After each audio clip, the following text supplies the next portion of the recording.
तो दोस्तों डॉन वापस आ रहा है, लेकिन इस बार वो सिर्फ गेम खेलने नहीं, उसे फिर से लिखने आया है। ठीक है, समझ गया। और इस कहानी के बीचों बीच है एक आदमी, फरहान अख्तार, जिसने ये आग लगाई थी, फिर दूर चला गया और अब लौट रहा है किंवदंती को फिर से परिभाषित करने। अगर आप भी जानना चाहते हैं कि डॉन 3 कैसे सिर्फ एक फिल्म नहीं बल्कि बॉलीवुड की सबसे बड़ी पुनर्जन्म गाथा बन सकती है, तो बने रहिए हमारे साथ। और हाँ, अगर आपको बॉलीवुड के लेजेंड्स की बातें पसंद हैं, तो चैनल को सब्सक्राइब करना मत भूलिए। आइए देखते हैं, बैठकर मजा आएगा। डॉन कोई किरदार नहीं है, वो एक विचार है। 1978 में जब अमिताभ बच्चन ने कहा था डॉन को पकड़ना मुश्किल ही नहीं, नामुमकिन है, तब ये सिर्फ डायलॉग नहीं था, ये एक युग का ऐलान था। एक बात समझ लो, डॉन को पकड़ना मुश्किल ही नहीं, नामुमकिन है।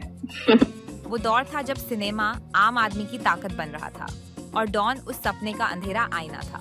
फिर आया 2006, फरहान अख्तार की नई दुनिया, जहां पुराने डॉन की सिगरेट के धुएं की जगह ली थी नियोन लाइट्स ने, और अपराध का अंदाज बन गया था ग्लोबल स्टाइल। शाहरुख खान का डॉन चार्मिंग भी था और कैलकुलेटिंग भी, एक ऐसा अपराधी जो अपने हीरो होने का मजा लेता था। डॉन के दुश्मन की सबसे बड़ी गलती ये है कि वो डॉन का दुश्मन है। फरहान ने डॉन को रीमेक नहीं किया, उसने उसे रीबूट किया। उसने कहानी में संगीत की तरह रिदम डाली, तेज कट्स, स्मार्ट डायलॉग्स और ऐसा ट्विस्ट जिसने हर दर्शक को हिला दिया। जब असली डॉन ने खुद को विजय से बदल दिया, तभी फरहान ने साबित कर दिया ये सिर्फ कहानी नहीं, क्लासिक पे कमेंट्री है। एसआरके का डॉन जानता था कि वो एक लेजेंड है, वो अपनी ही मिरर इमेज पे मुस्कुराता था, जैसे कह रहा हो मैं वही हूँ पर अब कहानी मेरी है। और यही है डॉन की असली ताकत। वो बड़ी स्वीट है, अब एशिया के पूरे अंडरवर्ल्ड का बादशाह है। Why am the king? हर पीढ़ी उसे नए चेहरे में देखती है, लेकिन उसकी रूह वही रहती है। 2011 में डॉन 2 के बाद फरहान अख्तार गायब हो गए, जैसे कोई मेस्ट्रो अपने म्यूजिक से ब्रेक ले लेता है। वो एक्टिंग करने लगे, गाने लगे, दौड़े भाग मिल्खा भाग में, और वक्त के साथ बदल गए। लेकिन अंदर कहीं डॉन की धुन अब भी बज रही थी, वो अधूरी बीट जो किसी दिन फिर पूरी होनी थी। इन 11 सालों में बॉलीवुड भी बदल गया। अब दर्शक ग्लैमर नहीं, सच्चाई चाहते हैं, वे हीरो नहीं, जटिल इंसान ढूंढते हैं। और यही है डॉन 3 की असली परीक्षा। क्या फरहान एक ऐसी कहानी बना सकते हैं जो पुराने डॉन की चमक रखे पर नए जमाने की सच्चाई बोले? फिर आया वो दिन जब खबर गिरी जैसे बिजली, Ranveer Singh is the new don. 11 मुल्कों की पुलिस ढूंढती है मुझे, पर पकड़ पाया है मुझको कौन? इंटरनेट फट गया, मीम्स, बहसें, गुस्सा, जिज्ञासा। लोग बोले एसआरके के बिना डॉन, लेकिन शायद यही डॉन की खूबसूरती है, वो किसी एक चेहरे पर नहीं टिकता। रणवीर का डॉन अलग होगा, उसमें अराजकता होगी, ऊर्जा होगी और थोड़ा सा पागलपन भी। वो करिश्माई भी है और अनियंत्रित भी, जैसे फरहान की फिल्में खुद। साथ में ये क्या खबर छपी है? अब घोड़ों की रेस में गधे भी दौड़ेंगे? अगर बच्चन का डॉन सत्ता का प्रतीक था और एसआरके का डॉन स्टाइल का, तो रणवीर का डॉन होगा स्वयं की पहचान की खोज। Who am I when the world already knows my name? Farhan के लिए ये आसान नहीं होगा। उसे 3 चीजों को एक साथ थामना है, विरासत, नवाचार और भावना। वो कहानी जो नॉस्टैल्जिया को सलाम करे लेकिन उसमें फंसे नहीं, जो एसआरके को याद रखे लेकिन रणवीर को चमकने दे, और जो हमें याद दिलाए कि डॉन सिर्फ फिल्म नहीं, विचार की निरंतरता है। डॉन 3 सिर्फ एक सीक्वल नहीं है, ये फरहान का पुनर्जन्म है एक कहानीकार के रूप में। वो लौट रहा है एक ऐसी दुनिया में जहाँ सिनेमा बदल चुका है, पर कहानी की ताकत अब भी वही है।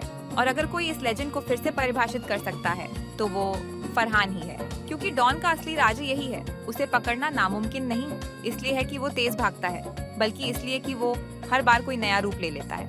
हर पीढ़ी का अपना डॉन होता है। बचपन में जिसने अमिताभ का डॉन देखा, उसके लिए वो शक्ति का प्रतीक था। जिसने एसआरके का डॉन देखा, उसके लिए वो स्टाइल और इंटेलिजेंस का चिन्ह था। अब रणवीर का डॉन आएगा और हर फैन के दिल में एक सवाल होगा, क्या ये वही डॉन है या कुछ नया? 11 मुल्कों की पुलिस ढूंढती है मुझे, अच्छा। पर पकड़ पाया है मुझको कौन? मैं हूँ डॉन। नॉस्टैल्जिया एक वरदान भी है और अभिशाप भी। लोग पुरानी यादों में सुकून ढूंढते हैं, लेकिन वही यादें नई कहानियों को जकड़ भी लेती हैं। फरहान को ये संतुलन बनाना होगा। वो पुराना जादू छुए लेकिन उसमें फंसे नहीं। डॉन 3 को सिर्फ ट्रिब्यूट नहीं, ट्रांसफॉर्मेशन बनना होगा। आज का दर्शक बदल चुका है। अब सिर्फ बड़े स्टार्स और एक्शन काफी नहीं, वो कहानी में सच्चाई चाहता है। वेब सीरीज जैसे सेक्रेड गेम्स, मिर्जापुर और फारजी ने दिखाया है कि अपराध भी इंसानी हो सकता है। डॉन 3 को इस नई संवेदनशीलता से बात करनी होगी, जहां ग्लैमर और रियलिटी टकराते हैं। बॉलीवुड भी अब एक नए दौर में है, जहां फिल्में सिर्फ थिएटर नहीं, स्क्रीन की हर साइज पर जिंदा रहती है। फरहान के पास मौका है डॉन 3 को एक सिनेमैटिक यूनिवर्स की तरह सोचने का, जहां हर किरदार, हर शहर और हर डायलॉग किसी बड़े सवाल की ओर इशारा करे। क्या डॉन अब भी सिस्टम से भाग रहा है या वो खुद सिस्टम बन गया है? अगर फरहान ये सब पकड़ पाए, दर्शकों की उम्मीदें, पुराने समय की महक और नए दौर की बेचैनी, तो डॉन 3 सिर्फ एक फिल्म नहीं होगी, बल्कि भारत की बदलती मानसिकता का आईना बन जाएगी। हर कहानी वहीं खत्म होती है जहां वो शुरू हुई थी, लेकिन डॉन की कहानी कभी खत्म नहीं होती, क्योंकि डॉन कोई इंसान नहीं, एक आईना है जो हर युग में अपने चेहरे बदलता रहता है। अमिताभ ने उसे जन्म दिया, SRK ने उसे अमर किया और अब फरहान उसे पुनर्परिभाषित करने जा रहे हैं। डॉन 3 सिर्फ एक फिल्म नहीं होगी, ये बॉलीवुड के लिए एक सवाल होगी। क्या हम अपने ही लेजेंड्स को नया रूप दे सकते हैं बिना उनकी आत्मा खोए? फरहान के कैमरे के जरिए डॉन शायद खुद हमसे पूछे, तुम मुझे पकड़ना चाहते हो, पर जानते भी हो मैं कौन हूँ। और शायद यही डॉन की सबसे बड़ी चाल है। हर बार जब हम सोचते हैं कि हमने उसे पकड़ लिया, वो मुस्कुराता है और किसी नए रूप में लौट आता है, क्योंकि डॉन को पकड़ना मुश्किल ही नहीं, नामुमकिन है। डॉन को पकड़ना मुश्किल ही नहीं, नामुमकिन है। हंसी की गूंज कैमरा जूम आउट करता है और डॉन की आवाज सुनाई देती है, the name is don.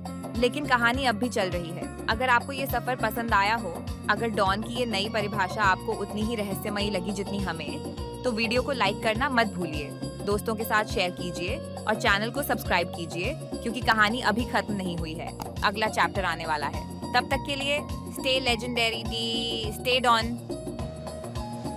नल्ले don, आ रहा हूँ बेटा, मैं तेरे पास आ रहा हूँ।